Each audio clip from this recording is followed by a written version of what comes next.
we saw that one-sided first half where Germany was well on top, had a couple of chances apart from the penalty. But in the second half, they showed a bit more courage. They passed the ball, and they just outfought Germany. And Liam highlighted the spirit at halftime. I've got to say, what a brilliant team performance. And the Germans were passing on responsibility. These guys took responsibility, scored 2 wonderful goals. What a story. Yeah, the Germans have no one to blame but themselves, Liam. No, they got overrun by this Japanese team in the second half. They were spirit and their work rate was absolutely unbelievable. It was one of the best performances that I've seen in the World Cup. Underdogs, they went in at 1-0 down half-time, could have been 2 or 3, but they kept themselves in the game. And I don't know what the coach said in the second half, but he said, let's go for it here. Let's push up. Yeah. And they all pushed up. They put the Germans under pressure. The Germans couldn't handle it. The Japanese were fitter. They ran more. And they absolutely deserved it. It was one of the best second half performances I've ever seen. Yeah, they really did get it right, didn't they? Those super subs. Well, you got to give the manager so much credit. Even at half-time, he brings on Tomiyasu and he changes because they were getting completely overrun down the left-hand side of Ram. He brings on Tomiyasu, changes it to a 3 at the back with wing-backs and they can get someone tight to him and that totally changed it. They were pressing high up the pitch, getting people further forward. Germany couldn't play out, and we highlighted a couple of times, Liam and I were talking about the difference it made when they were just higher up the pitch, pressing them, not let Germany to have her own the way, and then nullifying that attack down the left-hand side. But it was an unbelievable second-half performance from them. Is it a huge surprise to you, Didi? I wouldn't say a huge surprise. A surprise, yes. But I didn't fancy the Germany team before the start of the tournament, and obviously it's Spain to come now. If you don't beat them, it's probably out of your hands in the third game. But it's we're talking about it before, and I'm not saying one player makes all the difference, but I think the fact that he didn't take Hummels, he takes a Bella Kotchap from Southampton, who's a very good young player. He took a player from Leipzig, Klostermann, who hasn't played for 4 months, who's been injured for 4 months, and it just didn't make sense. And it looked to me that he wants a quiet team, but a quiet team won't win you anything. And I think it showed today when questions were asked, they didn't know what to do. And there were not enough players to take responsibility, make decisions. And as soon as Japan started to play 55, 60 minutes, had the first chance, you saw how fragile they are at the back. No confidence. They didn't look a team to me. And a surprise, yes, a big surprise, I would say no. Won't do much for their confidence now, so Flick gets it wrong today. Can he turn it around? Well, I think Spain are a very talented team, and as Didi says, they're going to be up against it now, a bit like Argentina. They've got a mountain to climb. That was probably a game they thought were going to win handily, but the Japanese absolutely deserved it. Their spirit and work rate was quite incredible, because physically they couldn't match the German team for height, for power, but they outran them, outplayed them. 2 great goals as well, 2 great goals. Yeah, Asano, he was at Arsenal for a little while, wasn't he? Well, he was, but we didn't know about him because he didn't play a game. But when I saw him come on, I said, I know this guy, because what used to happen was at the training ground, press conferences, be full of Japanese journalists because they're mad about football. And you saw the fans there today. They were. Yeah, they're passionate. It's great to see. No, they're in seventh heaven. It's great story. Like we thought Saudi Arabia was the story of the World Cup. Well, we've added to it now. This is history. And we were talking before the game, Stephen, just about obviously so many of the Japanese squad, 8 of them playing in the Bundesliga.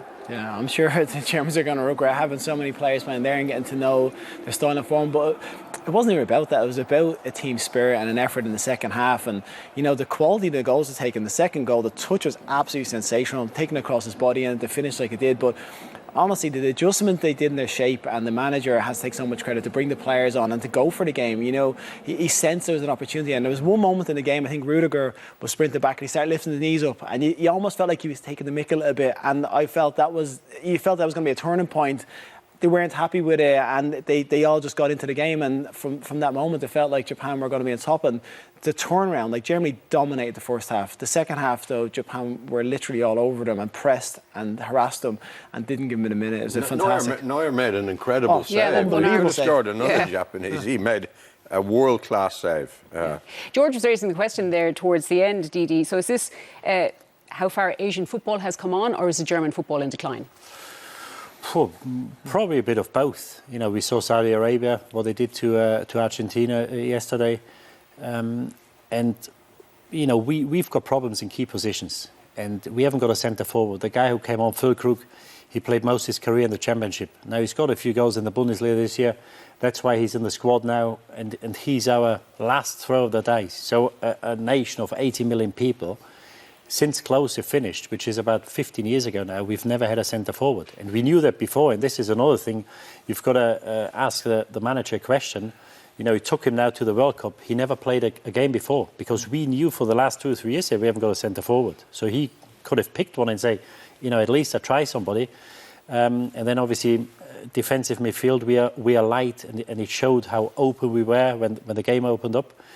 I think the Germans, when they've won the World Cup, they've always had 2 or 3 absolutely world-class Well, players. we had in Hummels and Boateng probably the best centre-backs. We had Lahm, we had Schweiner, we had characters, we had players who but took also responsibility. world-class players, absolutely. world-class players. Yeah. Whereas today, I was impressed with Musiala. He took him off, didn't he? I don't know why exactly, but probably at 19 years of age, a bit tired. He's probably the only one to take out. Take him out. Yeah. Exactly. You know. And he's 19. You know, he's Mukoko came on afterwards, but with 19 years of age, this is where our hopes hang. You know, he's got a shoulder that responsibility, and he stood up and he played a very good game, created a few chances, maybe should have scored, but that was it. If you take him out of the team, you know, who's going to stand out? Havertz non-existent, was he? Never saw Havertz. Muller's just in decline. He's not the same player he once was either. But Thomas Muller, 33. He said you get Sané into that team fit and it gives him a different dimension slightly, but he's not been fantastic since he's gone to Bayern either. But so, you know, it makes for interesting to see how they're going to progress after this, what they get back fit and how they react to this result. 2-1 it ended, and they are celebrating there. Liam, let's get to their first goal. It was coming for a while. Again, as we've been saying, those subs really up the pace made the difference. Yeah, the 3 subs did the business here. Motama slips Minamino in, pulls it back. Dohan following up. Neuer makes a great save. He'd made a couple before that. It took them 75 minutes, but they kept going for it, kept at it. Neuer gets a big hand to this, but Dohan following up. And they didn't stop there. I thought, well, maybe they're going to settle for it, but they just sat back a bit more. They were careful, but when they had a chance to break, they went and done it again. Yeah, they really didn't let up, did they? Yes, and Germany looked legless the last 20 minutes, and they got exposed by Japan. And the second goal is just a long ball. It's a free kick, and then Schlotterbeck knows there could be danger because he knows Asano. He plays in Bochum, which is about 20 kilometers from Dortmund. So he sees him there. Sully plays him onside, and he only starts running because he probably thinks, he won't be able to take the ball down. But we talked about the technical ability of the Japanese players before. What a brilliant touch this is. Takes it towards goal, and then once he starts changing gear, Schlotterbeck, it's too late. And obviously a very tight angle. I think Neuer will probably a bit disappointed with that goal to be beaten at the near post. But what a take, the way he took it down in the finish to match, absolutely brilliant. Yeah, they certainly showed their ability, and their high press really paid off. Yeah, well, it was just the second half when they came out. They really just tried to start high up the pitch.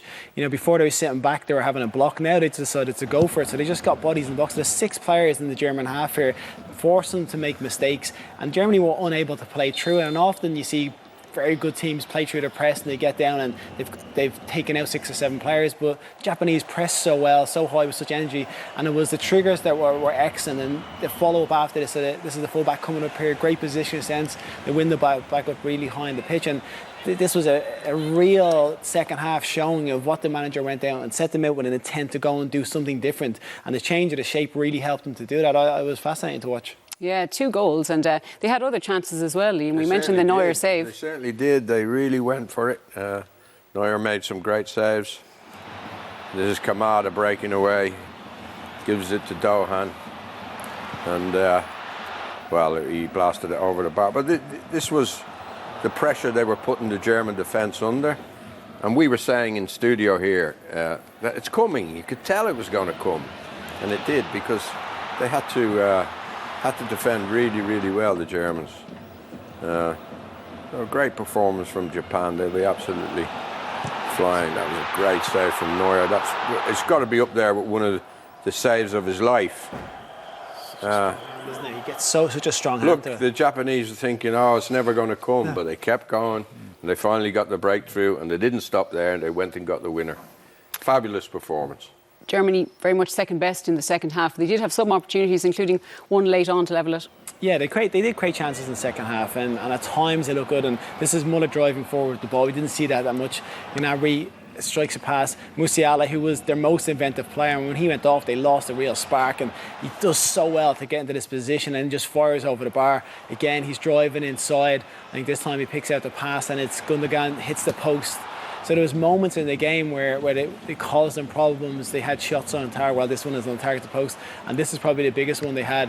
Save really from Gonda, from Gnabry, but then they keep it in. And this is the only real time they put Ram in down the left-hand side of the second half because of the change of shape of Japan. This is a header for Gnabry, gets out, and a double save, Gonda. Really quick reactions from, and brilliant play from them to keep them in the game. This is Goretzka. End of the game, drops to him half volley, difficult chance, but they had a few moments. But Japan were by far the better team in the second half with the intensity they played at, and Germany they struggled to contain them. He played well, the goalkeeper, Japanese goalkeeper Gonda. He gave the penalty away. He was a little bit rash in the first half, but he made some terrific saves, didn't he? Made up for Very that. calm. Didi, I know you wanted to highlight, I suppose, a example of German arrogance when they were in charge, when they were 1-0 up. Yeah, well, Rudiger knows he's going to runs the ball out of play, and he lifts up his legs, and you don't belittle the opposition because it's always coming back at some stage. And I think it was very unprofessional. I think it was out of order. And Arrogant? Well, there's no defence whatsoever. He's having a laugh. Well, there's only one team having a laugh now. It's Absolutely. How would that go down back home? Well, I don't know how many people picked it up, but obviously I will highlight it again because it's something which is not acceptable. This is, the spirit of the game is about respecting the opposition, is about respecting your opponent, and he didn't do it. And, in a way, fortunately, they paid the price for it because, as I say, at some stage it does come back, and I think it was very unprofessional, and I've got no explanation or excuse for it. Yeah, because we've been talking so much about the Japanese spirit, Liam, and certainly that what we saw from Rudiger wasn't in the spirit of the game. No. He'll be embarrassed when he sees that again, having seen the result. Not very nice at all. The Japanese got their own back on him, and I think it was Dohan. He was kind of taking the mickey out of him. As Didi says, he won't be smiling now, Rudiger. Absolutely. Japanese do have the last laugh today. Do you see them coming out of this group? If they play like that, you can't say why not. And we spoke about beforehand about their technical ability, about how fit, how energetic they can be. And the second half, those moments where they just turned it on, and they were far superior at times. And the goals they scored were wonderful. They caused Germany a lot of problems, and they didn't allow them to play the football they'd like to play. So, after that win, the confidence is going to be so high, and the nations, they get behind them at the best of times, but now it's going to be through the roof. So, anything could happen between now and the rest of the group stages. Let's take a look at just briefly the next game coming up, Spain against Costa Rica in the group. Spain, fancied by many. What do you reckon? I like him. I like that team. I think they'll beat Costa Rica, and I'd probably say they beat Germany as well, which might end Germany's hopes. Might be a situation or a constellation that where 3 points is enough and get you through. But obviously you've got to fancy Japan against Costa Rica as well because they played ever so well today. I think Germany is up against. But Spain, they lack a centre forward. Morata is in and out. He's had an injury. I think if they've got somebody, maybe Ferran Torres could be the answer, play him up top. If they've got somebody to convert the chances, I think they'll go far this time. What do you reckon of this Spanish squad, Liam? Yeah, I like it. But Didi's highlighted the area I don't like. Morata doesn't do it for me. Torres, I watched him in the Euros. Didn't really do it for me either. I think that's a position that you really need to have somebody expert, somebody who's going to get you maybe 4, 5, 6 goals in the tournament. Spain don't have it, so maybe that will cost them. But a lot of very good technical players. I like the manager. He plays really good football. And I think, as I would agree 100% with Didi, the Germans are in big trouble now because the Japanese are going to be so confident, and it's only going to make them work harder, I think, that result. Stephen, if that's possible. Yeah. Thiago being left behind for Spain, is that a big surprise? Well, I think from a point of view where we get to watch him in the Premier League, he's when he plays for Liverpool, he's always a wonderful footballer. But that midfield, I think it's Gavi, Pedri, and Busquets. Busquets is so valuable to them. He's been there, done it. He's won everything with the Spanish team. And we're talking about the lack of that centre forward, and I don't think this Spanish team is as good as the one they had when they had Xavi and Iniesta. And I think Fabregas played as a false 9 sometimes because Torres was at the end of it and David Villa. I don't think they're as good as that team, but they're still a team that can play great football in that spirit of the way Spain play. And, I'm sure they're going to go into this with a lot more confident after seeing Germany being beaten as well. Yeah, and in terms of Germany, Didi, obviously didn't work out for them very well the last time around, but this is just such a downer and such a deflation, isn't it, to start off with a loss? 100%. They came into the tournament, they had a very good record in the first 7-8 games. I think they won all the games under Hansi Flick. He was a manager after 10 or 12 years, Jogi Löw, the manager they wanted, and he's bringing a new breath of fresh air, new spirit into the camp. It's not worked out, and but if you saw them play today, I don't think they deserved any more than what they got. But it's a huge downer because 4 years ago was the first time we got knocked out in the first round in a World Cup, and I fear that same thing could be about to happen again. I do. Okay, well, we will wait and see.